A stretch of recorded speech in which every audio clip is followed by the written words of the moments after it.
ہم کہتے ہیں 1400 سال پہلے جو آپ کی نبوت کے برحق ہونے کے دلائل تھے وہ تو تھے، وہ لوگوں نے اپنی آنکھوں سے دیکھے۔ 1400 سال کے بعد جو آپ کے برحق ہونے کے دلائل ہیں وہ پہلے سے بھی زیادہ ہیں، وہ اس سے بھی زیادہ ہیں۔ اگر خدا محمد صلی اللہ علیہ وسلم کو میسنجر بنا کے بھیجتا اور یہ نہ کہتا کہ یہ آخری پیغمبر ہیں، تو خدا کے ذمے محمد صلی اللہ علیہ وسلم کی تعلیمات کی حفاظت بولو نہیں تھی۔ کیا خیال ہے؟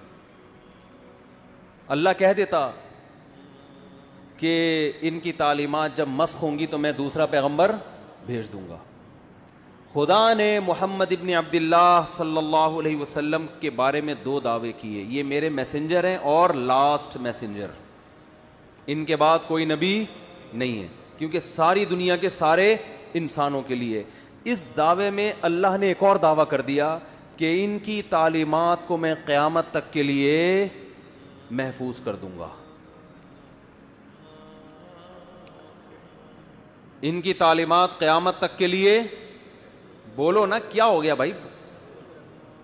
وہاں میں پشاور میں بیان کر رہا تھا، ایسا بول رہے تھے لوگ یار، چپ کرانا، سرگودا میں بیان ہوا، چپ کرانا مشکل ہو گیا، لوگ چپ ہی نہیں ہو رہے تھے۔ وہاں کہنا پڑ رہا تھا مجھے بھی بولنے دو گے کہ نہیں دو گے؟ بولنے پنجاب لسی پائے، کراچی میں چائے، چائے کے اثرات ہیں۔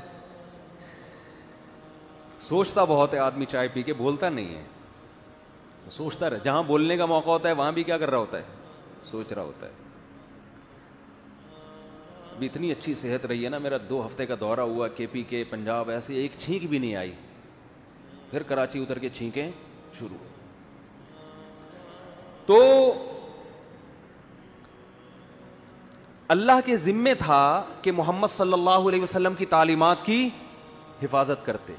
یہ حفاظت خود اس کی دلیل ہے کہ محمد صلی اللہ علیہ وسلم لاسٹ میسنجر آف گاڈ ہیں، ورنہ کسی یتیم جو نہ لکھنا جانتا ہو نہ پڑھنا جانتا ہو، اس کی تعلیمات کی اللہ کی قسم اسباب کی دنیا میں ایسی حفاظت کا انتظام اس زمانے میں تو ممکن ہی نہیں تھا، ناممکن، اور اس زمانے میں بھی اتنا پروٹوکول ملنا کسی کو ممکن نہیں ہے۔ ہمارے نبی صلی اللہ علیہ وسلم کی جو سیرت ہے اس کے 2 پہلو ہیں، خوب غور سے سنیں، 2 پہلو ہیں آپ کی سیرت کے۔ ایک پہلو وہ ہے جس میں آپ خدا کی طرف سے کوئی میسج دے رہے ہیں کہ یہ الاؤڈ ہے اور یہ ناٹ الاؤڈ۔ خدا ان کاموں سے خوش ہوتا ہے اور ان کاموں سے ناراض ہوتا ہے۔ کہنے میں کیا جا رہا ہے؟ خدا ان کاموں سے خوش ہوتا ہے اور ان کاموں سے ناراض۔ جب کوئی کہے بولو تو خدا نہ بولنے سے ناراض ہوتا ہے، یہ بھی ایک ہے نا۔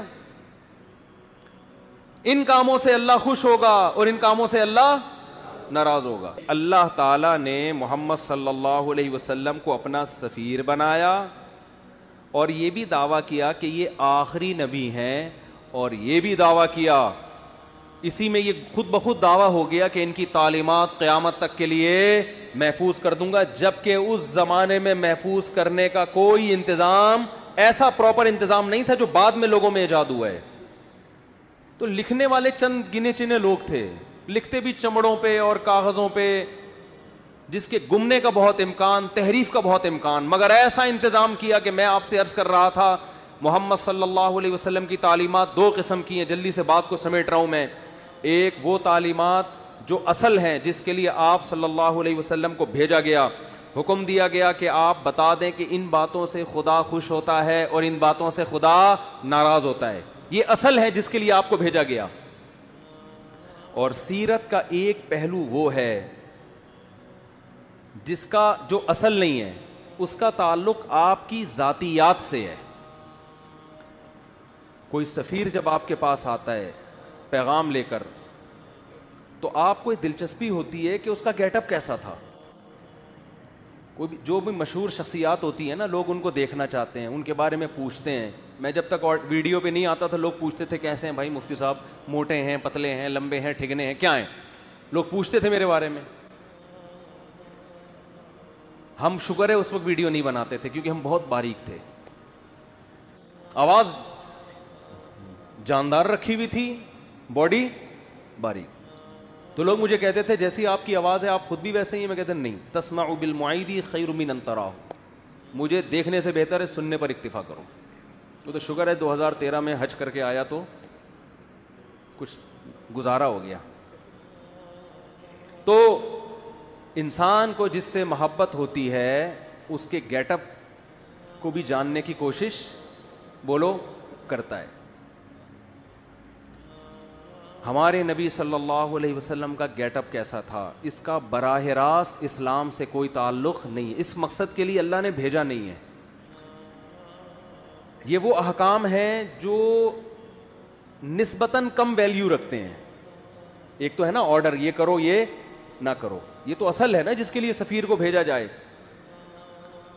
اللہ نے آپ صلی اللہ علیہ وسلم کی سیرت کا وہ پہلو جس کی ویلیو نسبتاً کم ہے اس کی ایسی حفاظت کی ہے یہ بتانے کے لیے کہ جو اصل تھا اس کی کیسی حفاظت کی ہوگی. آج محمد ابن عبداللہ صلی اللہ علیہ وسلم کے بارے میں کوئی ایک حرف اگر کہتا ہے تو اس کا یہ دعویٰ دلیل کے بغیر قبول بولو نہیں ہے. میں ایک مثال پیش کرتا ہوں. امام ترمذی امام بخاری کے شاگرد ہیں. اللہ کے سفیر محمد ابن عبداللہ صلی اللہ علیہ وسلم کے بارے میں امام ترمذی نے دعویٰ کیا کہ محمد صلی اللہ علیہ وسلم کا گیٹ اپ ایسا تھا. پورا گیٹ اپ نہیں بیان کیا جا رہا, صرف اتنا کہ آپ کے سامنے کے جو دو دانت تھے ان کے درمیان میں خلا تھا, تھوڑا سا ڈسٹینس تھا, تھوڑا سا بول لو فاصلہ تھا. یہ کتنی معمولی سی بات ہے یار. کوئی سفیر آپ کے پاس پیغام لے کر آیا ہے, آپ کسی سے پوچھ رہے ہیں اس کے سامنے کے دانتوں میں خلا تھا یا نہیں تھا, ہے بھائی بہت ہی ایک بھائی تھا یا نہیں تھا تو کیا کرنا ہے اس سے. لیکن امام ترمذی یہ بات بیان کر رہے ہیں. لیکن امام ترمذی کو پتا ہے یہ اتنا بڑا دعویٰ کر رہا ہوں میں کہ جس شخصیت کی بات ہو رہی ہے نا ان کا یہ دعویٰ ہے کہ مجھے خدا نے انسانوں کی طرف پیغمبر بنا کے بھیجا ہے.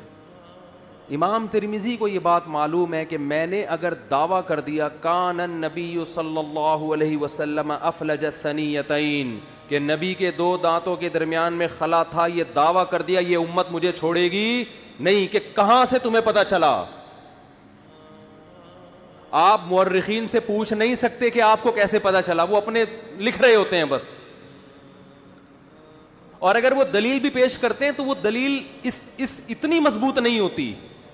اتنی سی بات کو بیان کرنے کے لیے امام ترمذی سند لے کر آئیں گے. حدثنا عبداللہ ابن عبد الرحمن, امام ترمذی کہتے ہیں مجھ سے عبداللہ ابن عبد الرحمن نے بیان کیا. وہ عبداللہ جو عبد الرحمن کے بیٹے ہیں.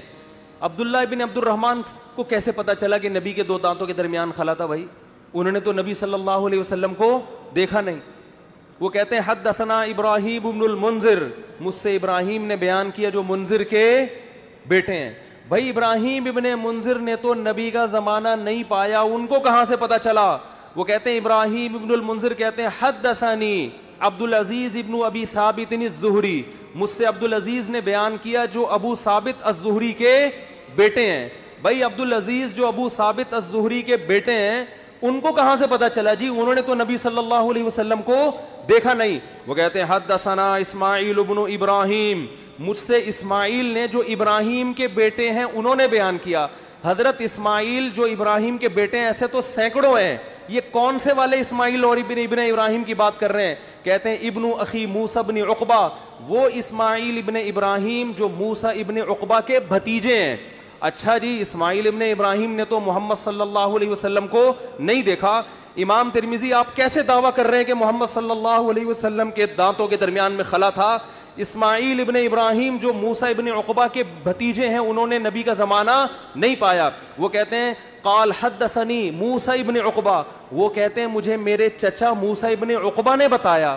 بھائی موسیٰ ابن عقبہ نے بھی نبی کا زمانہ نہیں پایا. وہ کہتے ہیں موسیٰ ابن عقبہ کہتے ہیں حدثنی قریب, مجھ سے عبداللہ بن عباس کے شاگرد قریب نے بیان کیا. ارے بھائی قریب نے بھی محمد صلی اللہ علیہ وسلم کو نہیں دیکھا. امام ترمذی کہتے ہیں ذرا خاموش ہو جاؤ. قریب کہتے ہیں حدثنی عبداللہ ابن عباس, مجھ سے عبداللہ ابن عباس نے بیان کیا اور انہوں نے نبی کے چہرے انور کی طرف دیکھ کے فرمایا کان النبی صلی اللہ علیہ وسلم افلج الثنیتین, کہ نبی کے سامنے کے دو دانتوں کے درمیان میں خلا تھا. ایسی حفاظت محمد صلی اللہ علیہ وسلم کے گیٹ اپ کی خدا نے کی ہے. سوچو تعلیمات کی کیسی حفاظت کی ہوگی. آج کوئی ایسی شخصیت ہے جو یہ اٹھ کے دعویٰ کرے کہ میں خدا کا بھیجا ہوا پیغمبر, اور اس کے پاس اپنے دعوے کی صداقت کا اتنا بڑا ثبوت ہو جو ثبوت محمد صلی اللہ علیہ وسلم کے سچے ہونے کا تھا.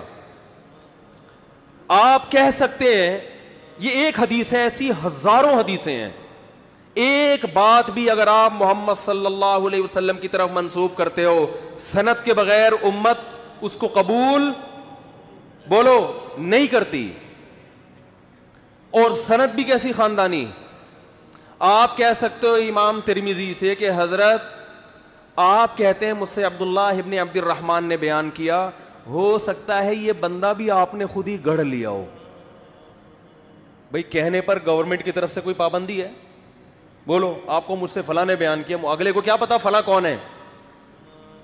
آپ اسماء الرجال کی کتابوں میں جاؤ گے, جی عبداللہ ابن عبد الرحمن کون ہے, آپ کو اس زمانے کے درجنوں علماء کے اقوال مل جائیں گے. یہ فلاں سن میں پیدا ہوئے, فلاں جگہ علم حاصل کیا, ان کے بارے میں علماء کے تبصرے, یہ جھوٹے تھے سچے تھے, کوئی کرپشن تو نہیں ان پہ ثابت ہوئی, جھوٹ تو ثابت نہیں ہوا زندگی بھر, ان کے شاگرد کون کون, ان کے استاذ کون کون, کہاں کہاں سے علم حاصل کیا.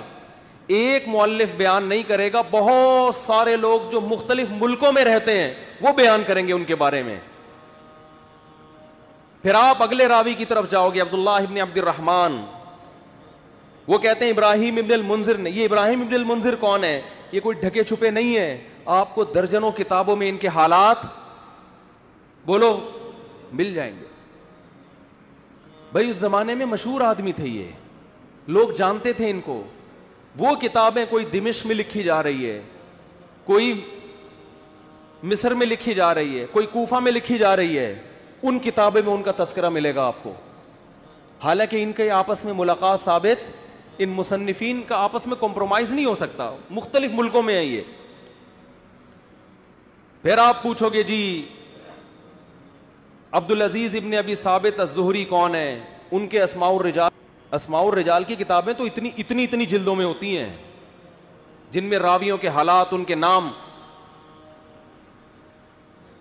ایسا خاندانی پروٹوکول خدا کی طرف سے محمد صلی اللہ علیہ وسلم کو ملا, ایسی حفاظت کی گئی. اللہ ان غیر مسلموں سے کہہ رہا ہے جس کے دانتوں کے درمیان خلا, اس گیٹ اپ کو بیان کرنے کی میں نے ایسے حفاظت کی ہے, سوچو اس کے آرڈر کیسے میں نے محفوظ کیے ہوں گے.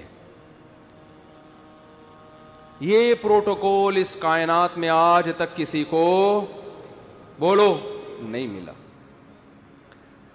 ہم یہ سیرت سن کے خوش ہوتے ہیں, ہونا بھی چاہیے, لیکن اس میں ہمارے لیے ایک پیغام ہے کہ محمد صلی اللہ علیہ وسلم جیسے غیر مسلموں کی طرف بھیجے گئے تو مسلمانوں پر بھی لازم ہے یا نہیں کہ آپ صلی اللہ علیہ وسلم کو فالو کریں. امام بخاری اپنی سند سے حدیث لے کر آتے ہیں, نبی صلی اللہ علیہ وسلم نے فرمایا اعفوا اللحا, نبی نے خدا کا پیغام پہنچایا, داڑیاں بڑھاؤ. نبی پیغام دے کے بولو نا بھائی, چلے ختم. اللہ کی حجت اپنے بندوں پر تمام. اب جب آپ یہ حدیث دیکھیں گے, آپ امام بخاری سے پوچھیں گے نا یہ یہ آپ کو کس نے کہا کہ نبی نے حکم دیا؟ امام بخاری سند، مجھ سے فلاں نے، مجھ سے فلاں نے، مجھ سے فلاں نے، پھر ان راویوں کی آپ ہر جگہ تحقیق کر سکتے ہو. پھر امام ترمذی بھی بیان کر رہے ہیں، امام مسلم بھی بیان کر رہے ہیں. کیوں؟ کہ کل قیامت کے دن اللہ آپ سے سوال پوچھے گا کہ میں نے اپنے میسنجر کے ذریعے پیغام پہنچایا تھا کہ اللہ کی طرف سے تمہیں حکم ہے داڑھی بولو نا بھائی بڑھاؤ. بس تمہیں اگر کوئی کنفیوژن تھی کہ پتہ نہیں حکم دیا ہے کہ نہیں دیا، تو میں نے تمہاری وہ کنفیوژن دور کر دی تھی. بس آپ کہہ سکتے ہیں اللہ اگر تیرا اتنا اہم حکم تھا تیرے حبیب کا، تو میں نے جب داڑھی نہیں رکھی تو سزا کیوں نہیں ملی؟ اللہ کیا کہے گا؟ یہ دنیا دارالامتحان تھی، دارالجزا کیا ہے؟ بولتے کیوں نہیں بھائی؟ بس اب آپ کی مرضی. مولوی صاحب بھی آپ کو یہ حدیث سنا کے جمعہ پڑھا کے گھر نکل جائیں گے، کیونکہ مولوی صاحب کا پولیس سے کوئی تعلق. قرآن کہتا ہے نا محمد صلی اللہ علیہ وسلم کے بارے میں کہ لست علیہم بمسیطر، آپ ان پر نگہبان نہیں ہیں. میسنجر کا کام حکم پہنچانا ہوتا ہے، منوانا بولو نہیں ہوتا. تو میسنجر کا کام پیغام پہنچانا بس. اسی پیغام میں جو خدا نے اپنے حبیب صلی اللہ علیہ وسلم کو دیا، اس میں حکم دیا ان کو پیغام پہنچا دو، بس آگے نہیں کچھ.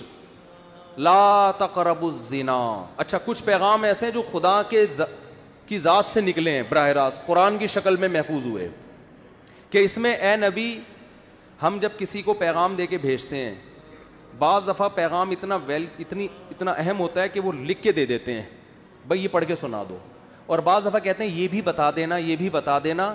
تو اس میں میسنجر کے الفاظ اپنے ہوتے ہیں، پیغام بھیجنے والے کا ہوتا ہے. حدیث بھی اللہ کا پیغام ہے، الفاظ کس کے ہیں؟ محمد صلی اللہ علیہ وسلم کے. قرآن بھی اللہ کا پیغام، الفاظ بھی کس کے؟ اللہ کے. تو جو اللہ نے قرآن میں حکم دیا، جو پیغمبر نے قرآن پہنچایا، اور وہ بھی اسی طرح محفوظ ہے، اس میں بھی ذرہ برابر تبدیلی نہیں ہوئی. اس پیغام میں کیا ہے؟ لا تقربوا الزنا. ان سے کہہ دو کہ زنا کے قریب بھی پھٹکنے کی اجازت. بولتے کیوں نہیں. زنا کرنا تو دور کی بات. آج صبح ایک لڑکی کا فون آیا، 5 سال سے میرا ریلیشن کسی بندے سے، اب وہ شادی نہیں کر رہا. میں نے کہا بالکل ٹھیک کر رہا ہے، وہ حرام کاروں کے لیے یہی ہونا چاہیے. جب اس نے حرام مزے لے لیے تو وہ کیوں بیوی بنائے گا بھائی؟ کیوں بیوی بنائے گا؟ وہ اس کو حرام چسکے لگ گئے نا. رو رہی ہے، اس کو منع. میں نے کہا میں کیوں سمجھاؤں اس کو؟ خدا نے مرد اور عورت کو نکاح کے علاوہ کسی بھی راستے سے قریب جانے کی اجازت بولو نہیں دی ہے. محمد صلی اللہ علیہ وسلم جو گاڈ کا پیغام لے کر آئے، دیکھو غیر مسلم زنا کر سکتا ہے، کرے وہ کہہ رہا ہے میں نہیں مانتا محمد صلی اللہ علیہ وسلم کو، اس پہ خدا خود ہی نمٹ لے گا قیامت کے دن.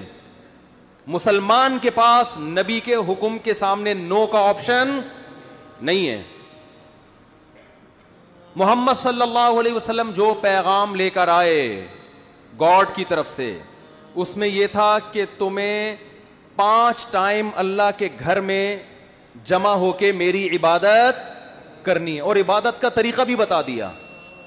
اس میں فجر کی نماز بھی، ظہر کی نماز بھی، عصر بھی، مغرب بھی اور عشاء بھی.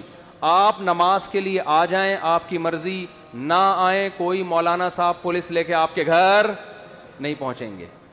اس سے اس خوش فہمی میں نہ رہیں کہ نماز آپشنل ہے. نہ نہ نہ نہ نہ. اللہ نے محمد صلی اللہ علیہ وسلم کو اپنا سفیر بنایا اور آپ کی نبوت پہ سینکڑوں دلائل قائم کر کے بتا دیے کہ تمہارے اوپر میری حجت تمام ہو چکی ہے، تم آؤ نہ آؤ تمہاری مرضی. کل قیامت کے دن جب میں انتقام لوں گا تو تم یہ نہیں کہہ سکو گے کہ اللہ معاذ اللہ نقل کفر، محمد صلی اللہ علیہ وسلم کی نبوت صحیح نہیں تھی، یا اللہ مجھے یقین نہیں تھا کہ محمد صلی اللہ علیہ وسلم نے 5 نمازوں کا حکم دیا بھی ہے کہ نہیں دیا. تو یہ حجت اللہ کی بندوں پہ تمام ہو چکی ہے. اللہ نے محمد صلی اللہ علیہ وسلم پر جو کلام نازل کر کے ہم تک پہنچایا، اور محمد صلی اللہ علیہ وسلم کے ذریعے جو بندوں کو اپنا میسج پہنچایا, اس میسج میں شراب لیگل ہے یا انلیگل ہے؟ بولو, انلیگل ہے. آپ کو شراب کے قریب جانے کی اجازت نہیں ہے.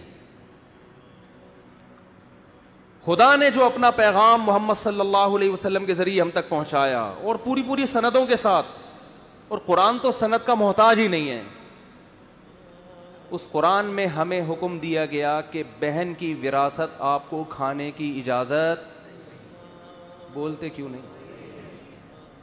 بعض گاؤں دیہاتوں میں بیان کرتا ہوں نا, لوگ بڑے خوش ہو رہے ہوتے ہیں. جہاں بہن کی وراثت کی بات ہے, میں دیکھ رہا ہوتا ہوں لوگوں کے چہرے کی ہوائیاں اڑ گئی. ایک نعرہ آتا ہے ماشاءاللہ ماشاءاللہ, لگ رہا ہوتا ہے اس کے ابا بھی مرے ہی نہیں ہیں. بہت سے دیہاتی علاقوں میں پوری زمینیں کھا جاتے ہیں, بہنوں کو بولو نہیں دے. ہمارے نبی نے جو ہمیں پیغام پہنچایا نا خدا کا, اس پیغام میں یہ بھی ہے کہ باپ کے مرنے کے بعد بڑا بھائی چھوٹے بھائی کی وراثت, بولو نا, نہیں کھا سکتا. اور باپ کے کاروبار پہ قبضہ نہیں کر سکتا, چاہے وہ باپ کی زندگی میں وہ کاروبار خود ہی چلا رہا ہو. یہ غریبی ہے. ابا کی زندگی میں جو آپ جو ابا کے کاروبار کو پروموٹ کرتے ہو, یہ ابا کی خدمت کہلائے گی. اس کی وجہ سے آپ کی کاروبار میں شرکت نہیں ہوگی. وراثت میں سب کو دینا پڑے گا. آپ یہ نہیں کہہ سکتے میں نے یہ گٹکے کی دکان کو یہاں تک پہنچایا ہے, تو اپنی دکان پہنچاتے ہیں نا, ابا کی پہنچاؤ گے تو ابا کا کاروبار بڑھ رہا ہے, اس میں ثواب ملے گا. آپ لوگ آتے ہیں کہ ایک صاحب کہنے لگے میں نے ابا کے کاروبار کو یہاں سے اٹھا کے وہاں پہنچایا, مجھے ابا کے بعد کیا ملے گا؟ میں نے کہا ثواب ملے گا, اس پہ آپ بہت زیادہ ملے گا ثواب. کیوں نہیں صرف ثواب؟ میں نے کہا بہت زیادہ ثواب ملے گا, اس کے علاوہ کچھ بھی نہیں ملے گا. یہ ابا کا بزنس ہے بھائی. ابا کی گائے آپ خدمت کر کے ختم. یہ جمعے کے بعد اعلان کروں گا. ابا کی گائے کی خدمت کر کے اس کے 2 بچے ہو گئے گائے کے. تو یہ کس کے بچے کہلائیں گے؟ گائے کے بچے. اور گائے کس کی ہے؟ ابا کی. تو ابا کے ہی ہوں گے نا, آپ کے تھوڑی ہو جائیں گے. یہ بڑھوتری جب ہوتی ہے تو جس کی چیز ہو اسی میں بڑھوتری ہوگی نا. آپ وسیم بھائی کو کھلا کے آپ نے ڈبل کر دیا وسیم بھائی, تو وہ وسیم بھائی آدھے آپ کے تھوڑی ہو جائیں گے کہ جی میرے کھلائے ہوئے کی وجہ سے ڈبل ہو گئے, لہذا آدھے میرے آدھے آپ اپنے ہیں. بھائی جس چیز میں گروتھ ہوتی ہے تو وہ وہی چیز کہلاتی ہے. سمجھتے ہو؟ سمجھتے سب ہیں.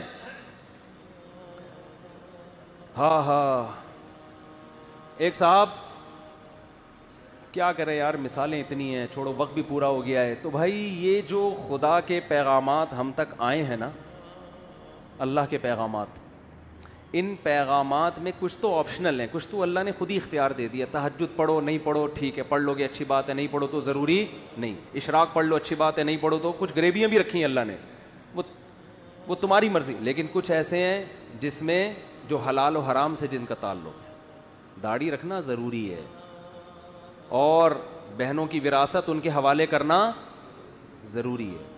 بڑے بھائی کے لیے چھوٹے یتیم بچوں کا مال, بلکہ جو حمل ہے نا ماں کے پیٹ میں, اس کا بھی وراثت میں اتنا ہی حصہ ہے جتنا زندوں کا اور بڑوں کا حصہ ہے. ایک دن کے حمل کا وہی حصہ ہے جو بال بچوں والے آدمی کا حصہ ہے. اس حمل کو بھی ماں کو گرانے کی اجازت